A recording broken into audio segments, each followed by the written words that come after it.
សួស្តីអ្នកទាំងអស់គ្នាស្វាគមន៍មកកាន់វីដេអូថ្មីនៃកោដតន្ត្រីខ្មៅដំណើរសម្រាប់ថ្ងៃនេះដែរ admin យករឿងមួយតកតងនឹងដើរពេលយប់ណាតកតងជាមួយនឹងបងប្រុសម្នាក់ដែលគាត់មានឈ្មោះថាហើតែគាត់នឹងរស់នៅក្នុងខេត្តបាត់ដំបងប៉ុន្តែមិនបញ្ជាក់ពីភូមិឃុំអីទេអញ្ចឹងដំណើរដើមតូនរបស់គាត់ហ្នឹងគឺគាត់បានប្រាប់មកកាន់កោដតន្ត្រីយើងខ្ញុំកាលពីយប់មួយគាត់បានធ្វើដំណើរទៅបាញ់កណ្ដោដែលដោយ caption ខាងលើដែលខ្ញុំបានដាក់ថាដើរបាញ់កណ្ដោជួបខ្មោចណាអូខេអញ្ចឹងយើងចង់ដឹងថាសាច់រឿងលម្អិតទៅជាយ៉ាងណាយើងទៅតាមដានទស្សនាទាំងអស់គ្នាផ្ដើមសាច់រឿងដំបូងហ្នឹងគឺគាត់ប្រាប់ខ្ញុំថាគាត់ចេញដំណើរពីផ្ទះទៅហ្នឹងទៅបាញ់កណ្ដោនៅព្រៃមួយណាបណ្ដាព្រៃហ្នឹងគេហៅថាมันជានៅឆ្ងាយអីណាព្រៃធំដុំដូចជាព្រៃរនាមឬក៏ព្រៃផ្សេងៗទេគេហៅថាវាលស្រែនៅក្រៅផ្ទះអញ្ចឹងបាទអញ្ចឹងប៉ុន្តែវាឆ្ងាយផ្ទះគាត់ដែរបាទប្រហែលជា2គីឡូអី3គីឡូអីចឹងទៅគាត់ជិះម៉ូតូទៅទុកម៉ូតូចោលនៅក្រោមដើមឈើឬក៏តាមកន្លែងសំគួររបស់គាត់ហ្នឹងរួចហើយបានគាត់ដើរបាញ់កណ្ដោតាមភ្លឺតាមព្រៃតាមដើមឈើអីចឹងទៅហើយស្រាប់តែពេលគាត់បាញ់ហ្នឹងក៏គាត់លើសំឡេងថាបងមានទឹកហូបអត់ខ្ញុំសុំហូបទឹកតិចមកហើយអញ្ចឹងក៏ឆ្ងល់ថាចំមកបាញ់ម្នាក់ឯងទេបាទហេតុអីបានលើសំឡេងដល់ពេលអញ្ចឹងគាត់ស្មានថាមានគេហៅអ្នកដែលបាញ់កដោឲ្យគាត់ដែរអញ្ចឹងនៅចិត្តគ្នាអញ្ចឹងទៅថាម្លងពីស្រែអីព្រោះថាមានគេបាញ់ផ្សេងដែរប៉ុន្តែសម្រាប់គាត់ហ្នឹងគឺគាត់ទៅបាញ់តែម្នាក់ឯងទេបាទន័យថាគាត់ដើរបាញ់ម្នាក់ឯងអញ្ចឹងណាអញ្ចឹងហើយក៏បើលឺសំឡេងបែបហ្នឹងអញ្ចឹងក៏គាត់ស្មានថាអ្នកដែលបាញ់ជាមួយគាត់ហ្នឹងដែលនៅចិត្តគាត់ណាមិនបាញ់ជាមួយគាត់ទេអ្នកដែលថាទៅបាញ់កដោដែរហ្នឹងនៅម្លងបាយជាពីរស្រែមួយគ្នាហ្នឹងអញ្ចឹងគាត់ស្មានថាអ្នកខាងនោះហ្នឹងគេសុំតែអញ្ចឹងក៏គាត់ឆ្លើយថាមានព្រោះថាគាត់ដាក់ទឹកទៅហូបដែរអញ្ចឹងណាស្រាប់ដល់ពេលមានអីបងប្អូនគាត់ក៏ដើរតម្រង់ទៅថាយកទឹកទៅឲ្យប៉ុន្តែចៃដន្យអីទៅ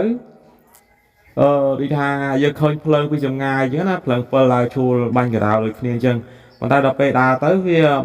អត់ឃើញសមោ7ហ្នឹងគឺតែចូលដប់ហ្នឹងទៅបាត់ទៅណាតែអញ្ចឹងគាត់ថាគាត់ចាប់ដើមភ័យព្រួយស្រាប់ដល់ពេលគាត់គិតក្នុងចិត្តថាប្រហែលជាមិនមនុស្សទេដែលហាយគាត់ថាមានទឹកផឹកហ្នឹងណាអញ្ចឹងគាត់ថាប្រហែលជាមានអមនុស្សឬក៏ព្រាយបិសាចឬក៏ខ្មោចអញ្ចឹងទៅប៉ុន្តែសម្រាប់គាត់គឺគាត់អត់ខ្លាចទេស្រាប់គាត់ចេះតែដើរបាញ់កដោបន្តទៀតដោយសារតែគាត់មិនទាន់បានកដោផងចាប់បើកឆាកដំបូងគឺជួបហេតុការណ៍បែបហ្នឹងហើយបងប្អូនហើយសម្រាប់ admin តបើសិនជាជួបអញ្ចឹងតែគេរត់យ៉ាងណាទេបងប្អូនហើយព្រោះថាយើងធម្មតាពេលតែឮសំឡេងហៅយើងអីចេះចោះទៅបើសួរមុំចេះមុនចោះពីយើងមិនតែងតែឆ្លើយប្រាប់ឬក៏ទៅជួបឬក៏ទៅមើលអញ្ចឹងទៅដល់ពេលទៅមើលហើយអត់ឃើញទៀតបាទបាត់ហើយសំខាន់ណារឿងភ្លើងដែលថាគាត់ថាឃើញភ្លើងនៅមុខហ្នឹងហើយដល់ពេលដើរទៅភ្លើងចូលម្ដងព្រៃហ្នឹងវាបាត់អញ្ចឹងណាអញ្ចឹងកាន់តែភ័យព្រួយតែម្ដងតែសម្រាប់គាត់នេះគាត់អត់មានអារម្មណ៍ថាខ្លាចទេថាគាត់ជាមនុស្សរៀងចំណាស់ដែរណាវ័យបែរជា30ហើយបាទហើយអញ្ចឹងគឺគាត់ថាចិត្តគាត់អត់ខ្លាចទេតែគាត់ក៏បាននិយាយប្រាប់ខ្ញុំថារឿងរ៉ាវទៅមិនកើតថ្មីអីដែរបងប្អូនជារឿងរ៉ាវពិតទេបងប្អូនមិនមែនថាយកប្រឌិតមកពីណាទេគឺគាត់និយាយប្រាប់ខ្ញុំអញ្ចឹងខ្ញុំក៏បើសម្រាយចែកជូនឲ្យបងប្អូនស្ដាប់លេងកំសាន្តទៅបាទហើយជាពិសេសហ្នឹងក៏បងប្អូនមួយចំនួនបាទអ្នកនៅតាមស្រុកស្រែជនបទអីបាទឧស្សាហ៍ណាគេហៅថាដើរបំមាញ់ពេលយប់បាទដើរបាញ់សត្វបាញ់កណ្ដោហើយជាពិសេសខែនេះគឺខែដែលគេចាប់ដើមដើរបាញ់កណ្ដោហើយជាពិសេសបងប្អូនខ្លះគាត់ដាក់អង្គប់កណ្ដោដល់អីចឹងទៅបាទតាមវាលស្រែណាបើថាខែនេះខែប្រាំងបងប្អូនបាទអញ្ចឹងខែគេច្រូត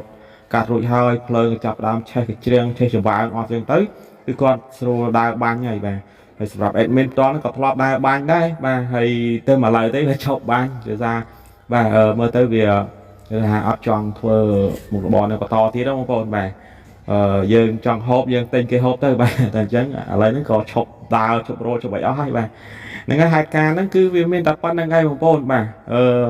វាមិនជាព្រឺព្រួយអីណាទេបាទវាគាត់ថាយើងដើរពេលយប់ថារកអ្វីមួយចឹងទៅវាជួបហេតុការណ៍បែបហ្នឹងបាទអញ្ចឹងគឺវាធ្វើឲ្យភ្ញាក់ផ្អើលដែរបាទអញ្ចឹងបើសិនជាបងប្អូន ក្លាប់ជួបហេតុការណ៍អីចឹងអីអាចខមមិនលេងខាងក្រៅបានឬមួយក៏បងប្អូនខ្លះគាត់មានហេតុការណ៍អីទាក់ទងជាមួយនឹងការដើរពេលយប់ឬក៏ហេតុការណ៍ជួបនឹងអ្វីដែលរំភើបអីបងប្អូនអាចខមមិននៅខាងក្រៅបានđểខ្ញុំឬក៏Telegram មកខ្ញុំដើម្បីប្រាប់សាច់រឿងទៅខ្ញុំអាចនឹងសម្រាយចែកជូនបងប្អូនដទៃទៀតគាត់បានទស្សនាឬក៏ស្ដាប់កំសាន្តបានបាទអញ្ចឹងខ្ញុំបាទក៏សូមអរគុណសូមគោរពលាបាទជូនពរបងប្អូនហេងសំណាងល្អបាទ